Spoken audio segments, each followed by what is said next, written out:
Station Commander. Your final assignment: 6 months aboard the ISS, commanding a crew of 6 from 3 different countries, responsible for maintaining humanity's only permanent presence off the planet. The launch is different now. You're not going up and coming back down. You're going up and staying. The Earth will make 1,000 orbits beneath you before you see it again from ground level. Life on the station is routine, in the way that living in a metal can hurtling through space at 5 miles per second becomes routine. You wake up strapped into a sleeping bag, so you don't float into equipment. You exercise 2 hours daily so your bones don't dissolve. You fix things that break, because things always break, and the nearest repair shop is 250 miles straight down. The work is maintenance and science, and maintenance and more maintenance. The systems that keep you alive require constant attention. The experiments that justify your presence require careful execution. The routine is tedious and terrifying, and somehow both simultaneously. You look out the cupola windows at night and watch cities slide by, lights tracing coastlines and highways and borders that don't exist from up here. Thunderstorms flash across continents. Auroras dance at the poles. The sun rises every 90 minutes, painting the atmosphere in colors that photographs never capture correctly. A supply ship fails during approach. You watch from the cupola as it tumbles past the station, close enough that you can see sunlight reflecting off its solar panels, carrying food and equipment and experiments that will burn up over the Pacific instead of reaching you. Nobody panics. Contingencies exist. The next ship is already being prepared, but you're suddenly aware of how fragile the supply chain is, how dependent you are on things launched from a planet you can't reach. If enough ships failed, you'd starve. If the wrong equipment broke, you'd suffocate. If an emergency required immediate evacuation, the Soyuz capsules can only carry 3 people each, and there are 6 of you up here. You run the lifeboat drills more often after that. You check the emergency procedures twice. You make sure everyone knows their role if the station suddenly becomes uninhabitable. The contingencies probably won't be necessary. Probably. Your 6 months end. A Soyuz capsule carries you home. The descent is violent after months of weightlessness.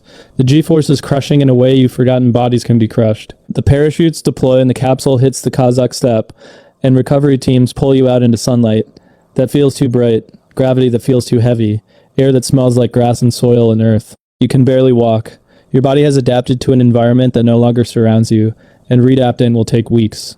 But you're home. You completed every mission. You brought every crew back alive. The retirement ceremony is quiet. A pin, a plaque, a handshake from the administrator. 20 years since you applied, 23 since you were selected, and now you're done. The statistics are impressive on paper. 5 flights, 4 spacewalks, over 500 days in orbit. You've circled the Earth more times than you can count, traveled millions of miles without leaving the neighborhood of home. Your name is in history books. Minor footnotes and chapters about the International Space Station era, but they're nonetheless. What the statistics don't capture is harder to articulate.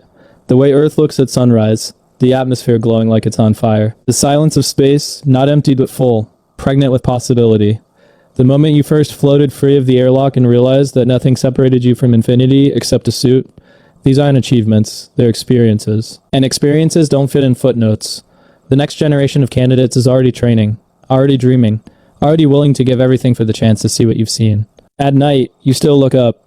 The station passes overhead sometimes, a bright dot moving faster than airplanes, crewed by people whose faces you know. You track its orbit on apps designed for amateur astronomers.